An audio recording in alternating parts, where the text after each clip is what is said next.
America is if you don't have money in America, you can't really get good health, and it costs you lots of money. African music is it's the roots, it's the best. It's for me, it's like it's The the best. foundation of music. So are you going according to your budget, or you focus spend?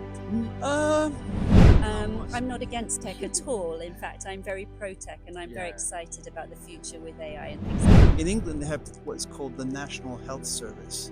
It's free. Really? It doesn't cost anything. Is that the same approach they use for Africans? Hello everyone, you're welcome back to the channel once again. Please, you're welcome to our channel. Hello, thank you. It's so great to be here, and thank you for asking us. Thank you, you're welcome. Please, what's your name?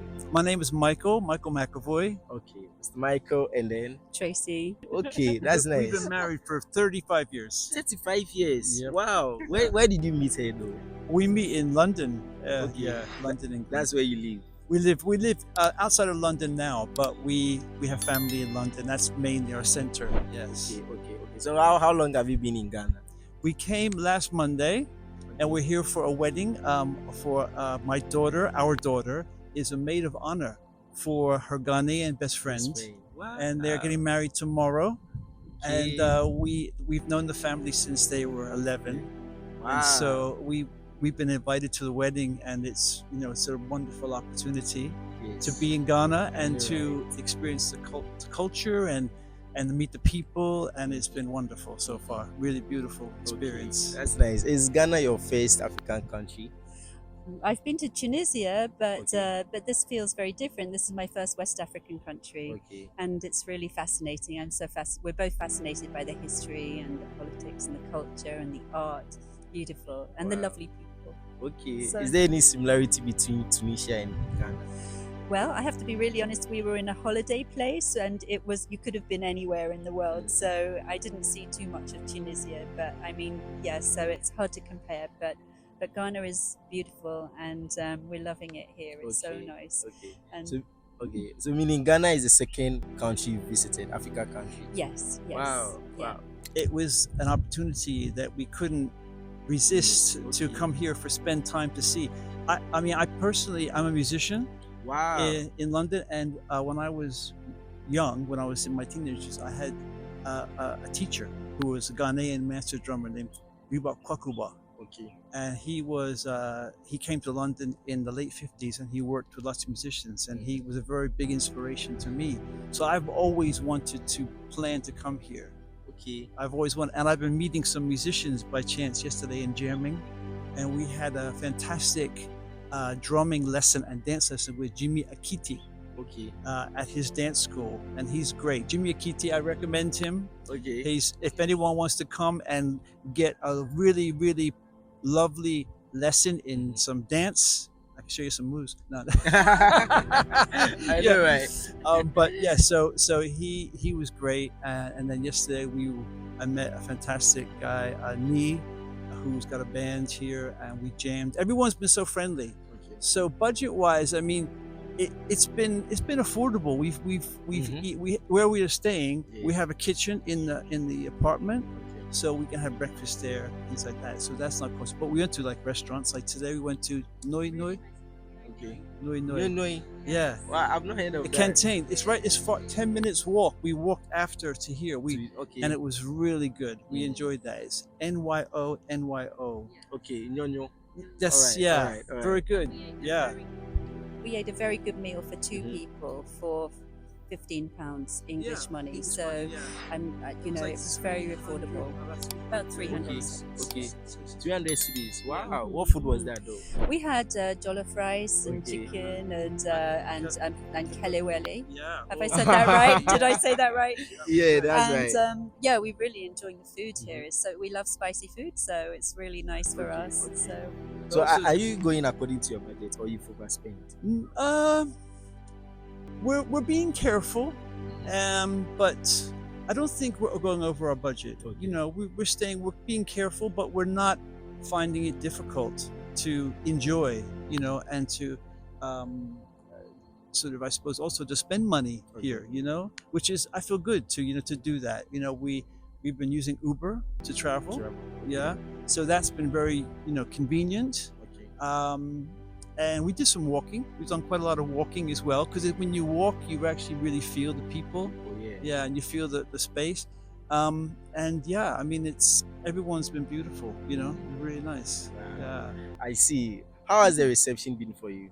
Oh, so nice. And people are so welcoming and friendly and lovely big smiles. The first day we were here, we went to the National Museum and we've had a wonderful guide whose name was Nana Hima. She also has a YouTube channel. Wow. Mary in the Motherland, you have to look out for her. She's fantastic. I will do that. And she gave a really lively, engaging presentation, showed us around all the artifacts. That was great. And today we've had a wonderful visit here at the museum here, which has been fabulous with a really great tour guide. And so yeah, we went to Osu. Okay. Osu Castle. Osu Castle. Wow. Yeah, we went to Accra to the arts market. Okay. He brought a drum. I bought a drum.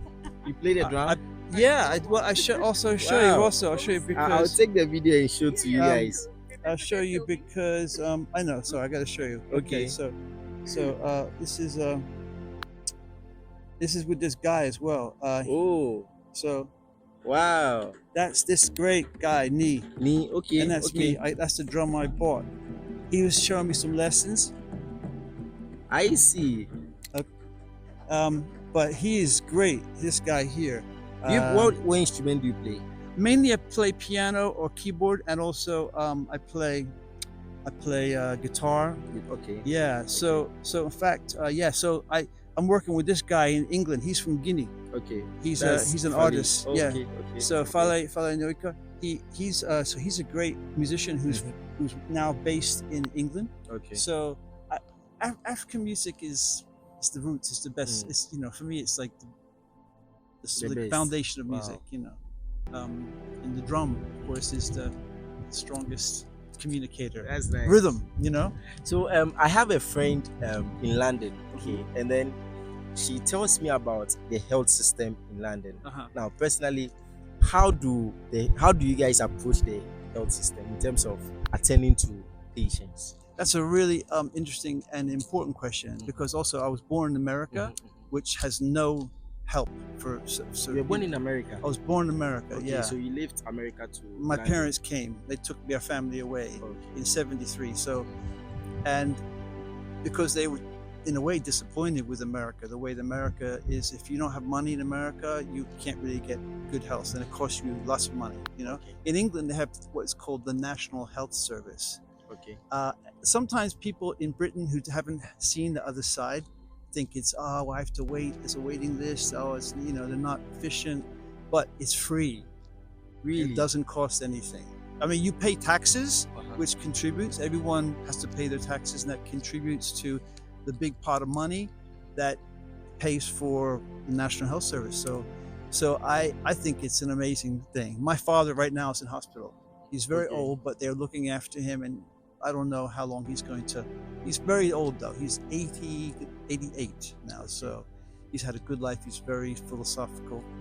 He's happy by his life. But the service and the care he gets is amazing. Okay. It costs money, from everyone has to put those taxes in. But I think it's the best way, because if people are not healthy, then they can't really. If you're worried about your health, you can't work, you can't do things, you can't have a life. So that's the most important thing. It should be free to everybody. Is that the same approach they use for Africans?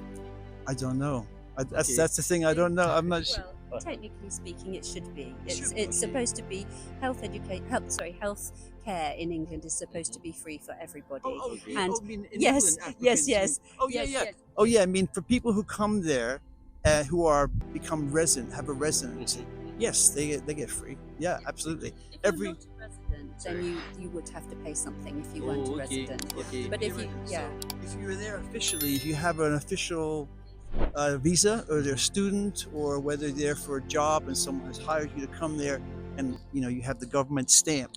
Like when we came here, we had to get a visa, right? Okay. It took, we had to get yellow fever vaccination. We had to have a card. We had to send our passports there to get the stamp and everything. So it was they needed us to see every documentation before we came. And I think that's important. I think it's important for people to respect, the borders of the kind of national laws of their country, but yeah, I think I do personally believe that, in a personal way, that it's one Earth, it's one globe, and there's enough to go around if everyone just works together. So that's very utopian, very idealistic, but I believe in that. I think that's the only way. So I've interviewed a lot of foreigners on the channel. Okay, so this question is for you. They say that London is hard, UK is hard, England, everywhere is hard, but still people find a way to navigate through. What is the secret? Why do you think the place is so hard, yet they still go there? Well, I always feel like there is a good sense of humor in England. So people can kind of, generally speaking, laugh at themselves a little bit and try and keep that sense of humor going. But I mean, that's a serious question, and I don't know that applies so much anymore. I think people are finding it hard, and I think there's a lot of polarity in England at the moment, particularly with the far right gaining a lot of ground, and I think a lot of people are worried about what that will mean. So yeah, I think. And with the advent of things like AI and technology, and people, especially artists, like we're artists, worried about what that's going to mean in terms of copyright and so on. People stealing your work, your ideas, and big corporations taking your talent and using it for free.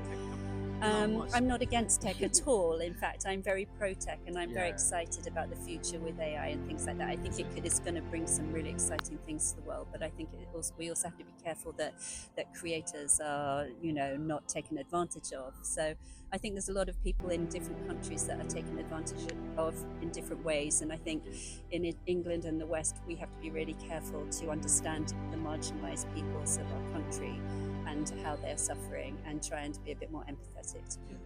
That's my There's also, I think, there's a historic aspect to it as well that I don't think a lot of people in the West really think about and look at.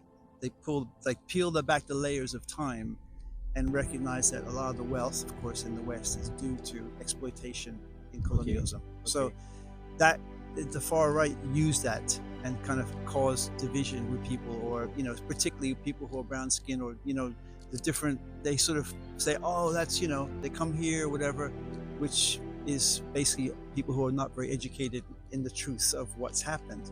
And I mean, as time goes on with climate change and other issues to do with resources, that's the thing about people. We have to work together, and I think education is really important. But even people in the West, they need to find the education to know their own history, rather than a lot of people in England just think, oh well, we won the Second World War and blah blah blah, as opposed to really how that wealth was gotten for many centuries before that, as we know, with slavery and mineral resources and stealing really from other countries. So I think the world has to hopefully learn to work together. Whether that's going to happen, definitely. What do you think the media is hiding from Africans? What do you think the media in UK is hiding from Africans that they don't want us to see what is going on there? I think it's not so much that they're hiding. I don't think it's a conscious thing. I think a lot of it is to do with the society you grow up in. There are certain ideas that are started from when you're in school, like the history books and how your parents think, and all those things shape, how you look at the world, the glasses you look through. And that might be the same here in different ways, So I think the thing is, it's very difficult. There's lots of different kinds of media. Not every media is the same. There's certain papers that are much more focused on building good relationships and being more fair and just with the world, and there's others who are much more like, well, we must build a wall, So so there's various. I mean, within England there's lots of different views of how things should be, and that's something that's still unfolding. Is there anything you would want to top up to the question? No, not really. Yeah, I mean, for me, it's a special trip as well, because I discovered that I have some Ghanaian ancestry. So my father's from Trinidad in the Caribbean, and he's mixed heritage. so It's a friend of mine over there. So yeah, so for me, it's really feels special, and because I realised, and it was a sad realisation when I looked at my ancestry, that my ancestry was West African, because I realised, okay, so these were people that came as slaves to Trinidad, and so for me, going yesterday, we just went to Osu in Accra, Osu Castle, and to see how people were kept there. It was incredibly powerful, and to think, well, these were my family, you know, and that's why I'm, you know, who I am, you know, and my dad, you know. Anyway, it was just, yeah, it was a very interesting and moving experience, and you know. Yeah, I'm very glad that we came, even just for that reason. Yeah, I'm also happy to have you here in Ghana. Thank you. We hope to see you again another time. Thank you so Wow. much. So your viewers are watching. You can tell them to subscribe to our channel. Subscribe to KasaTive. KasaTive. Yeah. Subscribe now. All right. KasaTive. Yes. Thank you. Thank you too. So guys, you know how we do it. Subscribe, like, and comment. See you in the next video. Thank you so much.